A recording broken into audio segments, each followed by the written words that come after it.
From inside the MASN newsroom, it is the MASN All Access Podcast. A broken-wristed Paul Mancano here with you, joined by Brendan Mortensen, and later on in this podcast, we're going to be joined by Nathan Ruiz of the Baltimore Sun.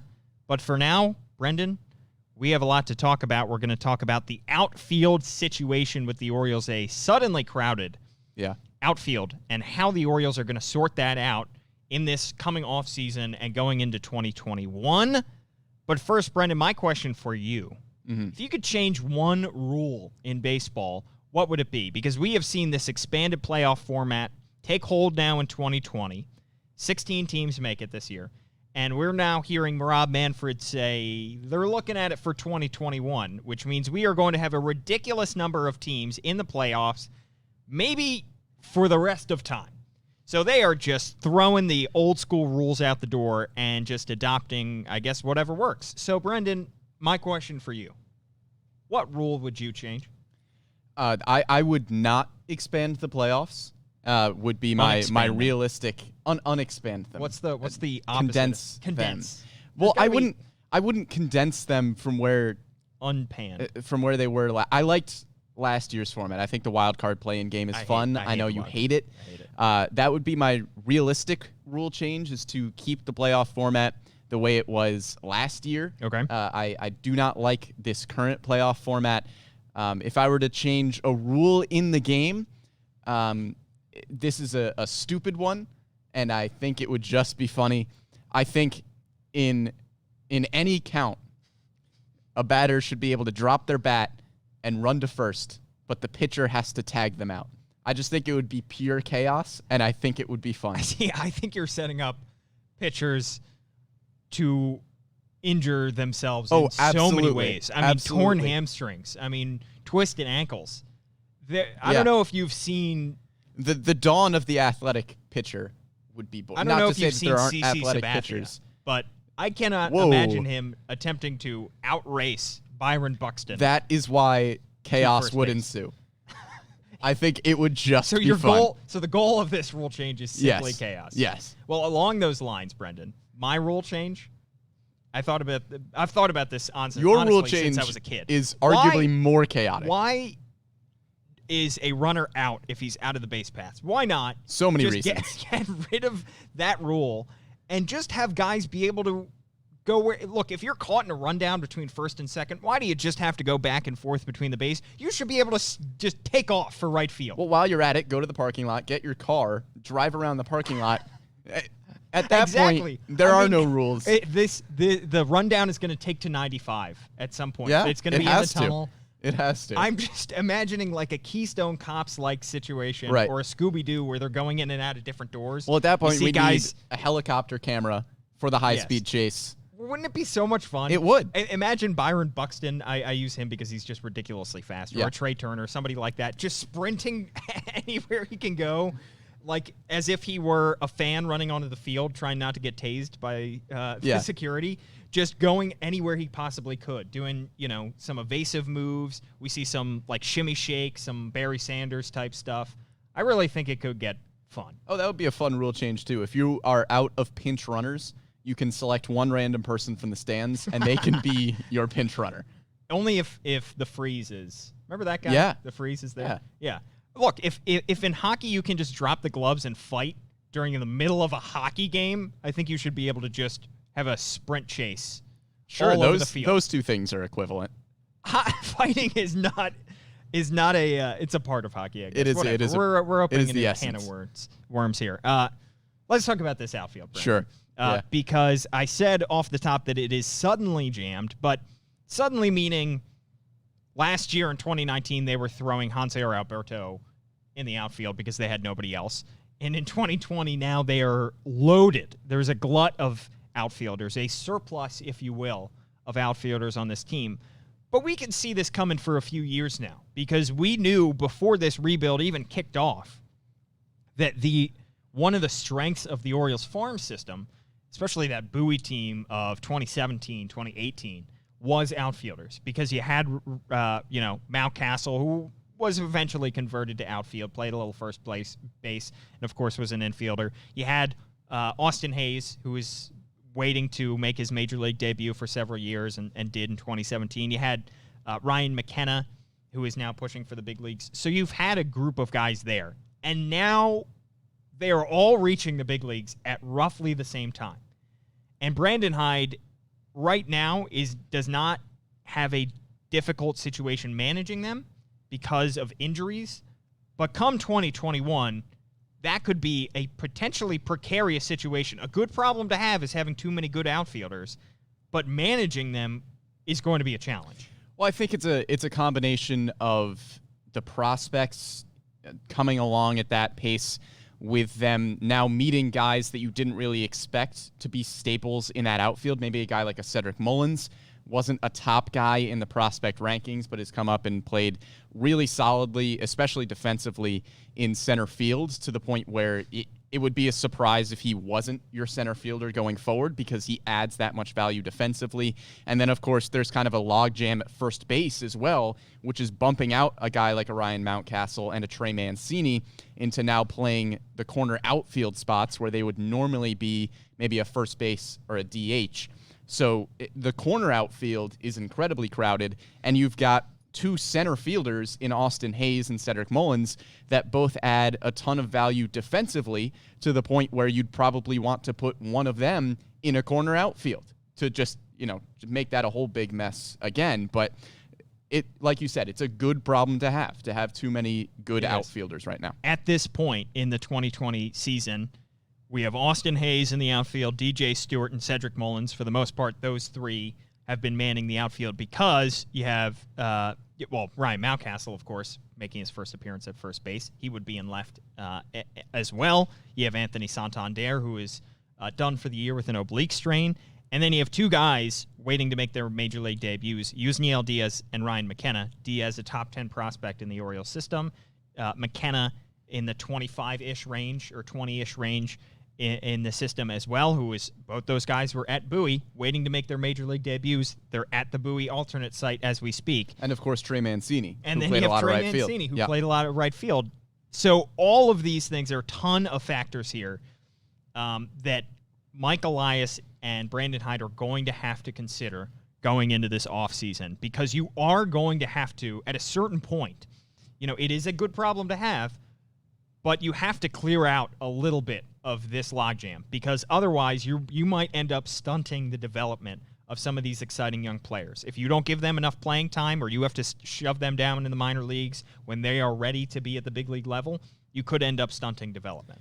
Yeah, I broke this down into a few different categories when looking at next year. You've got Trey Mancini and Ryan Mountcastle, who, yes, are corner outfielders right now, but will probably next year, I would say, see more time at first base and DH. Well, I think Trey Mancini at this point, I think he was used in the outfield because they wanted to see if he had that versatility, and also because he had Chris Davis as your everyday first baseman. I think Trey Mancini from now on is going to be at first base. Yeah, if I were to guess, I would say that Trey Mancini is probably the regular first baseman in 2021. The difficulty here, and is that, of course, he is coming off chemotherapy treatments. Right. Which he, of course, has said that he is going to be ready for the 2021 season. The organization has said they expect him to be ready for the 2021 season. And knowing Trey, he is going to want to be out there every single day at first base. But, of course, you have to take it a little bit slow. You have to give the guy a little bit of time to recover, because he just, in addition to all of the terrible things that chemotherapy does to your body, it also just weakens you and doesn't give you enough time or energy to stay in shape. So you don't want to get him hurt. You want to make sure that he gets the time off that he needs, especially to start the season. And if you get into the middle of the year and he's feeling fine, absolutely throw him out there every day. But I think he's going to be playing maybe every other day at first base, maybe try some DH. But I think he is going to primarily be at first base when he does play. And I don't think there's a problem with that either. I mean, you can give him plenty of time at first. You can give him a lot of time at DH, because the value that Trey Mancini is giving you is on the offensive side. Yeah. He is solid defensively, but you want his bat in the middle of the lineup. So he's probably, going to get plenty of off days, especially towards the beginning of the season. But realistically, he was probably going to be in that first baseman DH role anyway. Yeah. So it's probably not changing his role too awful much for the 2021 season, but I kind of group him with Ryan Mountcastle for next year. I think Mountcastle has looked decent in left field. He hasn't really been hurting the Orioles, but he's also not giving you a lot in left field. We described him as not noticeable. Right, which is a good thing for somebody who came up, and the concern was the defense, right? But you haven't really noticed him in left field, which is a good thing. But I think for next year, his role is most likely going to be similar to Trey Mancini, that first base DH role, because at the end of the day, you need his bat in the middle of the lineup, and you're going to find a way to get that bat into the middle of the lineup. So I group those two together. So you have now Trey Mancini, who's going to be playing maybe every other day at first base. You have Ryan Mountcastle, who can fill in at first, who can play left field, and can be a DH. Then you have two guys, Chris Davis and Renato Nunez, who are at this point first baseman or DH. Can't really do much else with those two. That is where the logjam gets even trickier. Because if you had neither of those guys, you would be able to play Ryan Mountcastle at first base whenever Trey Mancini is not there, and just have those two switch off, be a DH whenever needed, whenever, all the outfield and first base positions are taken up. So we can, at this point, I think, just assume that Chris Davis is going to be on the roster for 2021. So you have him on the team. Renato Nunez, could he be the odd man out of an outfield logjam? As weird as that sounds. Yeah, I think realistically there might be two guys out of this outfield logjam, and I think Renato Nunez might be the first one. Even though he doesn't play outfield. He's not an outfielder. Realistically, Nunez probably isn't going to give you as much value offensively as either Trey Mancini or Ryan Mountcastle. I think if you're Brandon Hyde, you would probably rather put those two guys in the middle of the lineup rather than Renato Nunez. Does Nunez still give you value offensively? Absolutely. But if you have, let's say you've got Trey Mancini DHing and Ryan Mountcastle at first. Nunez doesn't really have anywhere to go. Let's say, I think really the only scenario in which Nunez is in the lineup, okay, I'll say two scenarios. The first one is if you put Ryan Mountcastle in left and Trey Mancini and Renato Nunez are doing some combination of playing first base and DHing, and Chris Davis is out of the lineup. Yeah. But then if Ryan Mountcastle is in left, somebody in the outfield is getting bounced out. There's almost too many pieces that need to fall perfectly into place for Renato Nunez to see the lineup. The only other way that I see him is maybe they try him at third, but I don't know. They have tried that experiment, I think, and it has not gone out well for the most part. And I don't think if Rio Ruiz is on the team for next year, I think they would prefer to have Rio in there for his defensive value. And Renato does bring more offensively to the table than Rio, but I think they would probably opt for Rio in that case. So he is kind of weirdly on the outside looking in because of this logjam. And then in terms of he might be able to get some kind of trade value, I would think. Yeah. I would think he's not a DFA candidate, but I don't know how much trade value he would bring you, considering he doesn't really play positive defensive first base, and he is primarily a DH. I think there could be a scenario next year where the Orioles ease Trey Mancini into things. Don't give him a ton of games at that first base DH role right away. Try to get him back into baseball form a little bit, where Nunez is getting playing time, where he's at DH or he's at first base. Maybe in that scenario, by the time that Mancini is geared up and good to go, because we're assuming that Trey is going to be good to go for the 2021 season. If he isn't on track, then maybe Nunez has a bigger role next year. But I could see a scenario where they ease Trey back into things. Nunez plays towards the beginning of the season, has solid value, and if the universal DH is kept for next season, which it sounds like it probably will be, maybe Nunez has more value across the league Right. if more teams who were not otherwise prepared for that universal DH, maybe in the National League, maybe they are now in need of a guy like Renato Nunez who can be a good DH bat. So I think he could have some trade value. So in addition to the potential universal DH being a long-term permanent thing, how large are rosters going to be in 2021? Because they were supposed to be 26, I believe, before the sport got shut down in March. So they were already adding a roster spot to every team. Then this whole thing happened, and rosters are about 28 now. I think they're, if I had to guess, I would think they're probably just going to go back to 26 for next year. So that creates an extra roster spot, which might help alleviate the Orioles a little bit here.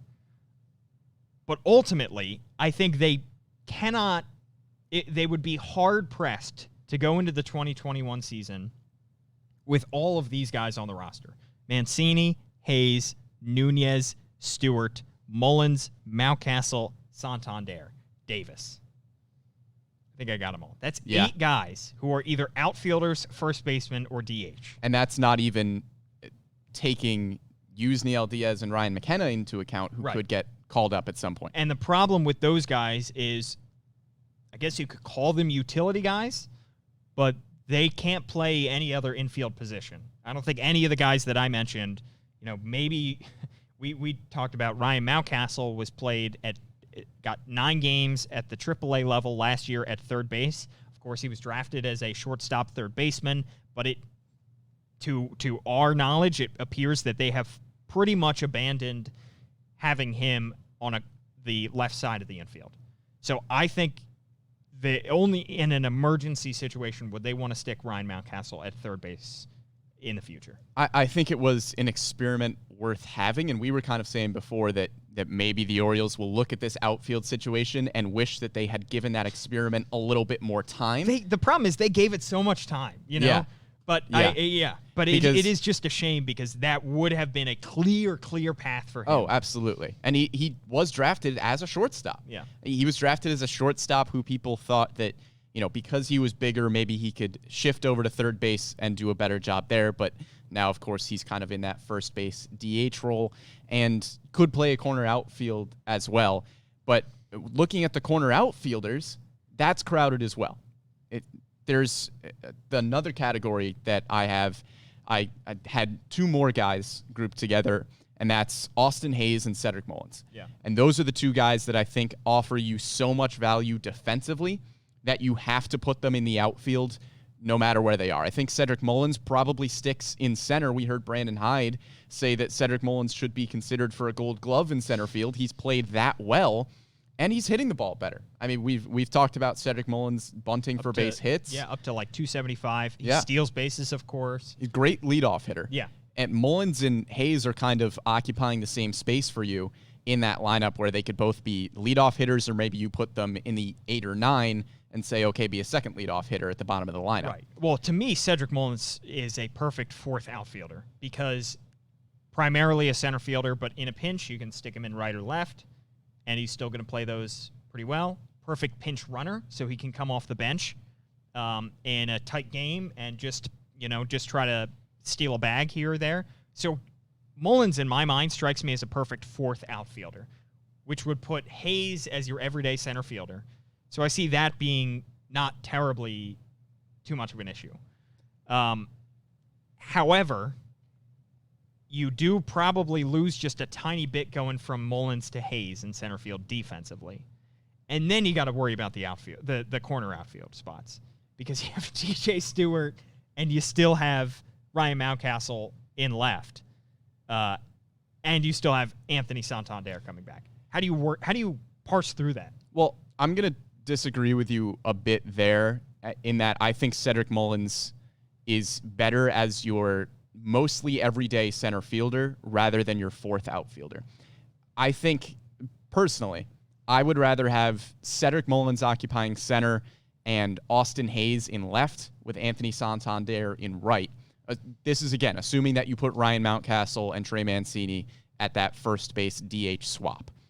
For me, I would put Austin Hayes in left. And we saw him there last night. He had an outfield assist, could have had two, looked really good there. He's adding value for you defensively, as well as being a solid bat in the lineup. I don't know how long that solid bat is going to last. That's my one issue. For Hayes? He's hitting, no, for Mullins. For Cedric Mullins. Because he's hitting 275, still does not walk a lot, which could be an issue, especially if they want to put him near the top of the lineup. Ideally, you would like a guy that is going to walk more. And he can bunt for base hits, but I don't know. I feel like today's leadoff hitter, you have to have a little bit more pop and a little bit more consistency at the plate than Mullins. Look, he's been great in 2020. I just worry, given his track record, given how much he struggled, not just at the major league level in 2019, but also to start the season before he got optioned in 2020, I would have some concern sticking him in center field and in the lineup every single day. Yes, I agree there, but I think if he is playing a Gold Glove caliber center field, it's tough to keep him out. And with his speed, I don't think you can keep him out. I mean, I look at a guy like Byron Buxton, who we've talked about a lot on this podcast. For some reason. For some reason, Byron Buxton keeps getting brought up. Let me be clear. I am in no way comparing Cedric Mullins' defense to Byron Buxton's defense. Byron Buxton is a platinum glove. He is also the fastest player in the league. Those two are not the same. Those two are not the same. Okay. But Cedric Mullins, I think, gives you a similar value to Byron Buxton. Buxton hasn't really been a good hitter. He hit above 260 in his career once. But he needs to be in the lineup every single day because he gives you the speed on the base paths, and he plays a fantastic defensive center field. Yes, but the Twins, to follow this analogy, I guess, the Twins are a better hitting team than the Orioles. Absolutely. They have Nelson Cruz in that lineup every day. They have a very stacked lineup that the Orioles lineup is going to be improved, and we've talked about it in 2021, but I don't know if they have enough firepower to make up for the fact that Cedric Mullins might play every game next year and only hit 4 homers. Well, I think with the outfield as well, I think realistically at the start of the 2021 season, your 4 outfielders are going to be Hayes, Mullins, Santander, and DJ Stewart. I have more confidence that Cedric Mullins will carve out more value in the outfield, playing that good defensive center field, than DJ Stewart would give you in right. That is my opinion. I think DJ Stewart probably becomes that 4th outfielder where if he is hitting well, if he's on a hot streak, you put him in a corner outfield, and then maybe you bump Austin Hayes to center. Or if Austin Hayes isn't hitting as well, you just take Austin Hayes out, move those guys around. The only thing to me is just, do you have room? Will you have room on your roster for Nunez, DJ Stewart, Trey Mancini, Ryan Mountcastle, and Chris? Those. I think Stewart and Nunez. None of those guys can play center field. DJ can't play first base. All of these guys have overlapping skill sets. Right.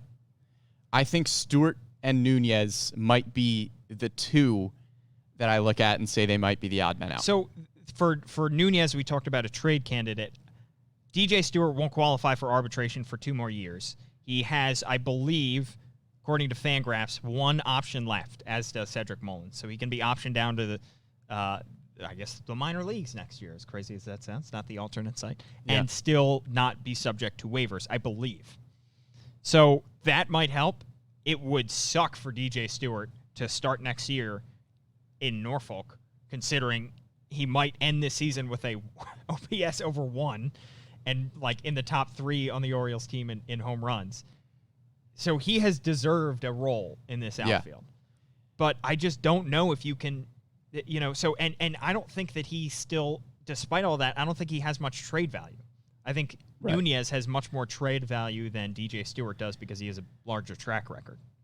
Yeah, this is the issue. There is nobody that you look at in this mess of guys and say they are clearly the one that should not be a part of the Orioles outfield conversation in 2021. And the other problem is they're all still fairly young. Right.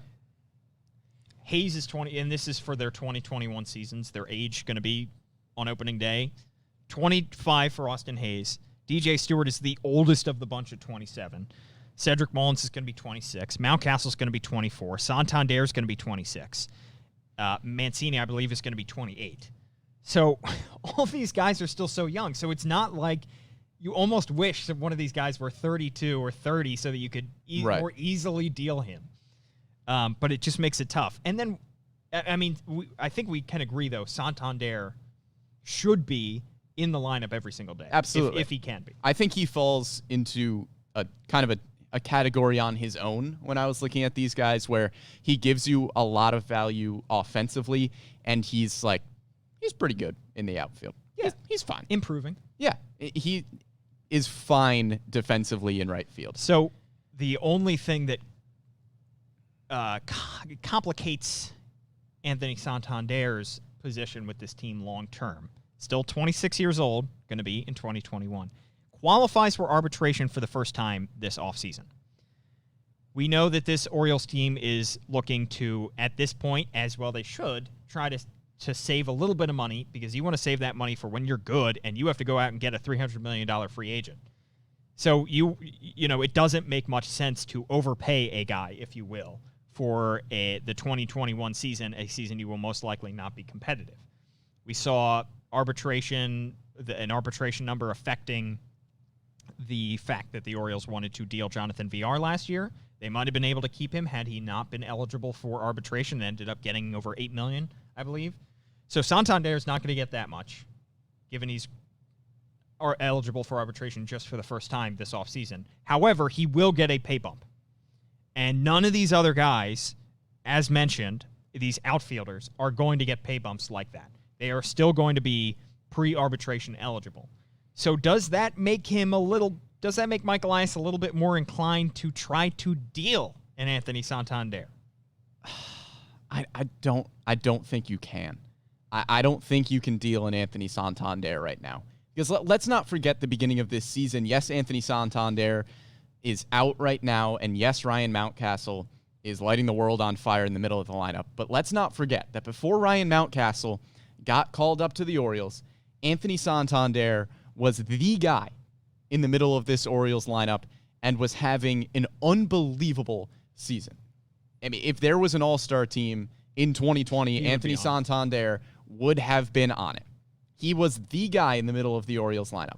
I don't think you can discount that, because I think no matter what you give him in arbitration this year, I think he's worth it, because he's not going to get a ton. It's his first year of arbitration, and he was trending down a little bit towards the end of his season before he got injured, to the point where his average was closer to where it was last season. But he's still improving. The walk numbers are better. The strikeout numbers are better. I think no matter what you pay him this offseason, he's going to be worth it, and I think he should be the staple in right field for the Orioles next year. Underlying this whole conversation is how many of these guys are going to be part of the long-term picture, not just the 2021 picture, because the Orioles, believe it or not, are moving from the phase of, especially when it comes to this outfield, a little bit less, let's see what we have, let's just throw guys out there, and a little bit more of who's going to be a long-term piece. They might have to make those decisions earlier than planned, because Santander, absolutely, I think, I totally agree. He's going to be worth whatever he costs in 2021, but the two guys that we still have not talked about are Ryan McKenna and Yusniel Diaz. And do the Orioles think that they might have more in a Yusniel Diaz or Ryan McKenna, most likely Diaz, than they would in a Santander? And are they willing to take that risk and, risk looking bad in the long term if Santander continues to produce, in favor of spreading out this outfield and bringing Yusniel Diaz up at some point? And that's not even to mention, in 3 years, you've got Heston Kjerstad, who... I mean, if Mike Elias is aboard at home for the 2023 Orioles, he's got Heston Kjerstad in right field. He has to be, because that's your number 2 overall pick. Yeah. And Heston Kjerstad is probably going to be in right field. Right. Probably. And so where's Ryan Mountcastle going to be at that point? Where's Yusniel Diaz? Where's Austin At Hayes? that point, you have 37 outfielders and nowhere to put them. But this is, again... You said that, underlying this conversation are the issues of going forward. This is an awesome issue for the Baltimore Orioles right now. You have a lot of good pieces that could be solid contributors in the offense and in the outfield right now, and that is a really good problem to have. I will concede that I think if you see enough from Diaz in the minors where you think that he should get some time in the outfield, it's probably in right, but I don't know. In that case, maybe you could put him in left, shift Austin Hayes over to center, and then Cedric Mullins becomes the fourth outfielder. But then if Mullins and Hayes are playing really well, you can't take them out. And if Santander is continuing to improve, you can't take him out. Yeah. I don't know. There are so many pieces. And I think that this, while it is an awesome, for the 8th time, is an awesome problem to have, you can look bad in several years. Absolutely. If you try to make a deal here and you make the wrong deal. If you try to deal in Anthony Santander because you say, well, we have such great depth in the outfield, we think that Diaz and Mountcastle and all these guys are going to be better long-term in the outfield, and you trade away Anthony Santander and he becomes an all-star somewhere else, that could end up biting you in the back. So, or if they try to force a deal, try to deal Renato Nunez to a team, and he ends up being a superb DH somewhere else. So you can, to make a basketball analogy, I think of the Rockets trading away James Harden because he had so many guys, and you were like, well, we'll be okay without him. The Thunder, not the Rockets. Yeah. The Thunder trading away because we have Kevin Durant and we have Russell Westbrook. So we already have two. We can't really pay Harden long term, and we have 2 All-Stars already here, so we'll be okay without him. And even if it blows up in our face, we'll still be really good. Well, it blew up in their face because then they lost all 3 eventually. Right. So it can be treacherous because all these guys still have not hit their ceilings, if you know what I mean. Yeah. Here's another thing I just thought of with Anthony Santander. I'm going off on a million tangents here. I feel like that episode of Always Sunny where Charlie has the board and he's moving everything everywhere. That's how I feel right now. There is no Pam. There is no Pam. So what if, here's a question for you, Paul. Mm-hmm. You move Anthony Santander because you say, okay, I think Yusniel Diaz is going to be good in right field. Yusniel Diaz comes up, doesn't really produce. Anthony Santander becomes an all-star somewhere else. In that scenario, even though you've gotten rid of Anthony Santander, you could still put Ryan Mountcastle in left field and have Cedric Mullins and Austin Hayes. Right. In center and right. Yes, but there's a chance right. both those guys don't work out, Cedric Mullins or Austin Hayes. Yeah. There is still a chance, and I think Mountcastle is the surest thing on this team right now in terms of the future going forward. But do you want him in the outfield? But everybody else is still – but do you want him in the outfield? And everybody else is still subject to change. Yeah. All very confusing. And I've confused myself. I'm glad I don't have to worry about this. So to recap, real quickly. 2021 – what do you think opening day, let's say the best version, opening day 2021 Orioles, who's your starting lineup and where do you have people? Ignore the infield. Of the guys that we've talked about in terms of where you put everyone, I think if Trey Mancini is good to go, you DH Trey Mancini. Okay. Put Ryan Mountcastle at first. Austin Hayes in left because I'm a sucker for a good defensive outfielder, and I want Austin Hayes in the lineup. Cedric Mullins in center because I've been on the Cedric Mullins bandwagon all year. And Anthony Santander in right with DJ Stewart as your 4th outfielder and Renato Nunez. And Chris Davis. Out of the lineup. I think that would be my ideal opening day lineup. With Renato Nunez potentially being dealt. Yes. With Renato Nunez hopefully getting enough playing time throughout the 2021 season to be a potential trade piece for no other reason other than there's no room for him. I tend to agree with you. Okay. I think that's probably how... I think that's, at this point, it could go any number of ways, but that is the most likely outcome at this point. I think the second most likely outcome is Cedric Mullins is your 4th outfielder, Santander in right, Hayes in center, Mountcastle in left, Mancini at first, Nunez as your DH, Davis on the bench. Yeah. But we got plenty of time to think about that. So many months left, and frankly, we're not the ones making those decisions. Thank goodness. Thank goodness, because indeed. we have tried to figure it out, and we can't. Honestly, Cedric Mullins would be. I talked about Byron Buxton. Cedric Mullins would be an exciting player to try that rule out. Oh, yeah. With not worrying about being in the base pass. I want to see Cedric Mullins just sprinting.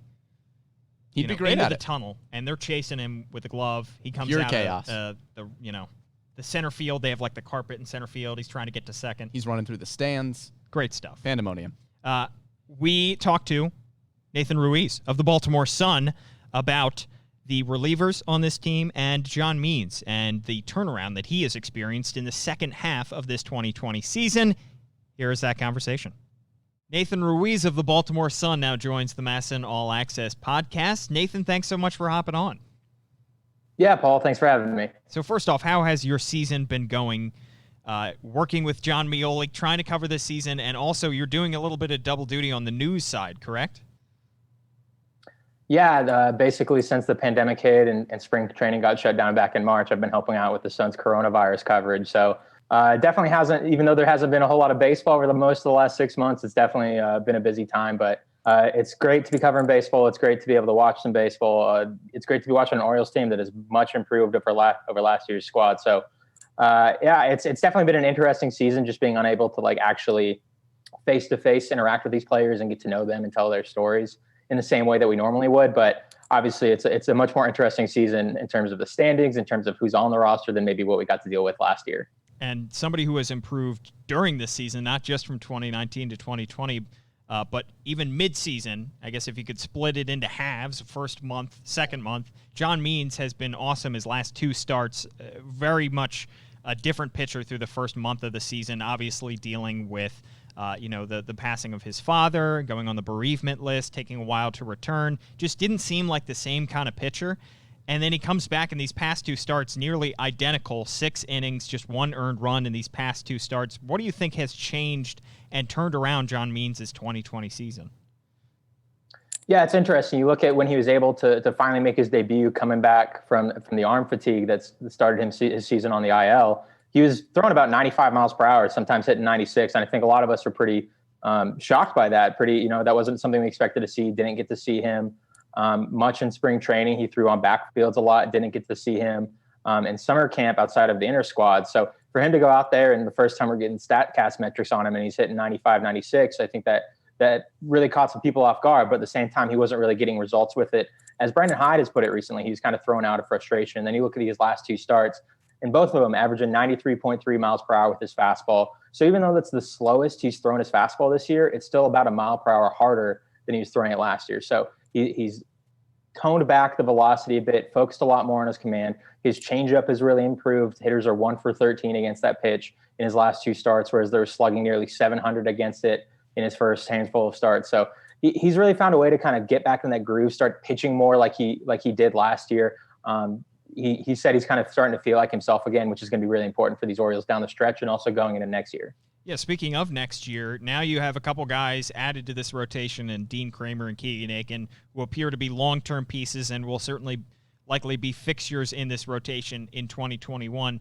How do you think John Means fits into that picture? Because he was supposed to be the opening day starter in 2020 for obvious reasons, but now that you have a couple exciting young guys fitting into there, do you think John Means is still potentially your best pitcher on the 2021 staff, or do you think Brandon Hyde is going to give one of these young guys a chance to try to develop into an ace? Yeah, I think it'll be interesting to watch. It's obviously exciting to now have a rotation that, and arguably the next good Orioles team, 3 of the starters in that rotation could already be in this rotation. So I think it'll be interesting. Obviously, Keegan Aiken has had 2 strong starts before struggling against New York. Dean Kramer has been excellent in both of his outings. So I think the hope is that John Means kind of rebounds, continues what he's done in these last 2 starts, carries that into a strong final month, and is able to look more like the picture he looked like in 2019 and most of 2021. Dean Kramer and Keegan Aiken, I'm sure we'll see, they'll have their ups and downs just like John Means has had this year. And they'll build from that and they'll learn from that. And I think the hope is that eventually as the guys like Grayson Rodriguez, Dale Hall, Mike Baumann, and those guys are pushing them. And the Orioles rotation is full of this homegrown, exciting, these 5 homegrown, exciting pieces. I think it'll be really fun to watch. And then flipping over to the bullpen side, we have seen some great career years out of some guys that I don't think really any of us expected to be putting up the kind of performances that they have been. Tanner Scott has been very good, some bumps along the way. but he appears to be hitting the potential that we've heard about for several years now. Paul Fry is a lefty out of that bullpen, has been very solid for Brandon Hyde. Even Cole Sulser last night putting up a good performance after being moved out of that closer role. But is there anybody in that bullpen currently that is really impressing you or sticking out at this point in the season? Yeah, I mean, you already mentioned him. I think Tanner Scott's a guy that really struggled with his command a lot in his first few call-ups, and now this year you just look at him. He's been dominant, like you mentioned, a couple bumps on the road, but he's shut down inherited runners for the most part. Batters are hitting under 100 against his slider, and nearly half the at-bats he's thrown that pitch, they've struck out on. I think the Richard Blyer trade really surprised a lot of people because it was so early in the season. The Orioles were competitive, but it really opened a door for Tanner to move into a late-inning role, and he's thrived in it. Paul Fry, like you mentioned as well, he's really been successful, having a career year. I think it's interesting how you look at the three trades the Orioles made in sending away relievers. They opened up opportunities for younger guys, whether that's the Richard Blyer trade giving more opportunities to Tanner Scott and Paul Fry, the Miguel Castro, Michael Givens trade giving opportunities to Hunter Harvey and Dylan Tate. There's a lot of young pieces in this Orioles bullpen right now, and it's really exciting to think, as they get more experience and get more opportunities in these high leverage roles, the confidence, the comfort that can develop there, and the opportunities they'll have going forward. And somebody who's not very young in this bullpen is Cesar Valdez, who is a 35-year-old who had very little major league experience coming into the 2020 season. Brandon Hyde calls on him now in some pretty high leverage situations to pitch multiple innings out of the bullpen, and he has delivered, yet to allow an earned run this season. How surprising has Cesar Valdez been for this Orioles team? I think it's almost easy to forget. We talk about his age, we talk about his lack of major league experience. This guy's thrown a lot of innings in a lot of places. He's pitched in China, he's pitched in the Dominican, he's pitched in Mexico, and he's had success in a lot of those places, just hasn't had success yet in the major leagues. And obviously to this point, he's been able to do that. I think it's obviously a guy who really knows his body, knows his stuff, knows his self. He's able to throw from multiple arm angles, really relies on what's been a great changeup. I think he just has so much time in using that pitch and learning his body and facing different kinds of hitters in different areas that I think that experience that I talked about earlier with those younger pitchers, that experience is really helping him be the successful pitcher he is at this level. And then back to one of the younger guys, Hunter Harvey, a guy who was excellent in the 7 or so games that he got at the major league level last year. We know about his injury history. Do you think that there's as much excitement about Hunter Harvey? Obviously, we'll see what happens over these last 2 weeks, but would there be as much excitement about a Hunter Harvey going into the 2021 season as there was going into the 2020 season? Or do you think that might have been tampered a little bit based on the kind of bumps in the road he has hit this season? Yeah, it's kind of funny. I think two of the things that we were most excited about heading into this season was a full season of Austin Hayes and a full season of Hunter Harvey. And we got neither of those things. At least, we hope to maybe get an abbreviated season of both of them. That doesn't end up happening. Hunter Harvey this season just hasn't been getting the same strikeout numbers, has yet to get a swing and a miss on either of his off-speed pitches. But like you mentioned, 2 weeks left. I think there's still so much to dream on in that arm. Obviously, you look at that cup of coffee last year, just immediately moving to the back end of Brandon Hyde's bullpen. I think, again, we're going to talk about it next spring, is a full season of Hunter Harvey. What does that look like? If he's right and if he's healthy, it's such a weapon. And obviously those two things are pretty big factors as we've seen in his career. But I think there's still a lot of excitement around Hunter Harvey in this organization and what kind of piece he can be in their bullpen going forward. And there haven't been too many less than bright spots in this bullpen, but we have seen a few, and Asher Wojciechowski is a guy who has struggled a whole lot, first in the role in the rotation and now in the bullpen, has been put in some tough spots and has been giving up some runs in games that, like last night against the against the Braves, seemed winnable, and was giving up runs at a key time in the game. Where do you think Asher Wojciechowski fits into the offseason and 2021 picture? Do you think there is still any hope to reclaim him as a starter? Do you think he's a bullpen piece maybe into the 2021 season, or do you think he might not even make this club next year? Yeah, it's an interesting guy, and it's kind of unfortunate timing for him, given that I believe he is arbitration eligible after this season, so that's going to be part of the decision factor for him. It's interesting because obviously given his age and given the pitching prospects they had on the way, you kind of thought eventually a move to the bullpen was in his future. But when you look at him, he was a guy who last year, even if the results weren't always there, he had some really dominant starts and he generated a lot of swing and misses. A great strikeout pitcher at times. And that just hasn't necessarily translated in the same way to the same effectiveness this year. You thought, again, and maybe a move to the bullpen with that pitch mix could be effective. And obviously he's gotten a couple opportunities, and that just hasn't been the case so far. The Orioles have some pitching on the way, and obviously a wave of it has already started to arrive in Aiken and Kramer. But Asher Wojciechowski in these last couple of weeks, he might have as much on the line in terms of his Orioles career as anyone does. Absolutely. And then just 2 weeks left in the regular season before we get into this offseason. Probably going to be a busy one for the Orioles. But overall, we were just talking earlier on the podcast about the kind of timeline of this organization. And, it's difficult you shouldn't get caught up too much in a 60-game season.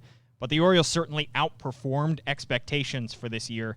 Do you think the fact that they had a more successful year on the field than expected in 2020 might change the way Mike Elias approaches this offseason? I think you look at the trade deadline, and I think you kind of can say probably not. You look at it, Michael Givens could have been on this team next year. Miguel Castro could have been on this team next year. Richard Blyer could have been on this team next year. And all three of those guys got moved. Obviously, Mike Elias is still focused on this long-term project. And like you mentioned, it's a 60-game season. I think it becomes easy. And if you just narrow your focus to that of saying, go all in, try to win a World Series in this one opportunity, maybe you have a shot at it. But you look at how good the Rays are. You look at what the Yankees are. You look at what the Blue Jays are building with their collection of young talent. Mike Elias wants to build this team into a consistent contender in the American League East. And when you look at the rest of the American League East and what's a terrible year for the Boston Red Sox, there's three other competitive teams that the Orioles are still looking up at. So if the long-term goal is to be a contender rather than a one-hit wonder in the American League East, I think it makes sense that we're going to continue to see this team really focus on the long term. And obviously losing a year of development in the minor league hurts. But I think getting the opportunities this year to see Keegan Aiken, a Dean Kramer, a little bit more of Austin Hayes, a little bit more of Hunter Harvey, the growth and development of an Anthony Santander, even a DJ Stewart, a Tanner Scott. I think there's been a lot of exciting pieces, a lot of growth. I don't know if it necessarily speeds anything up, but I think it shows that there are pieces already in place here that might be around by the time the Orioles are a true contender again. Yeah, absolutely. Mike Elias will certainly have his hands full sorting out all the different pieces this offseason. But Nathan, what do you have planned for yourself this offseason, considering it is just right around the corner? Yeah, it's hard to know given the nationwide circumstances of what exactly is in store. Hopefully write about some baseball. The Orioles, I'm sure, will make some moves. They'll have some opportunities to make some improvements, so be on the lookout for those. Probably continue with my coronavirus coverage and enjoy the holidays a little bit, hopefully. Sounds good. Well, thanks so much for hopping on the MASN All Access podcast to lend your analysis. Yeah, Paul, again, thanks for having me. That just about does it for the MASN All Access podcast. Remember to like, rate, review, subscribe, all that good stuff, and we'll see you next time.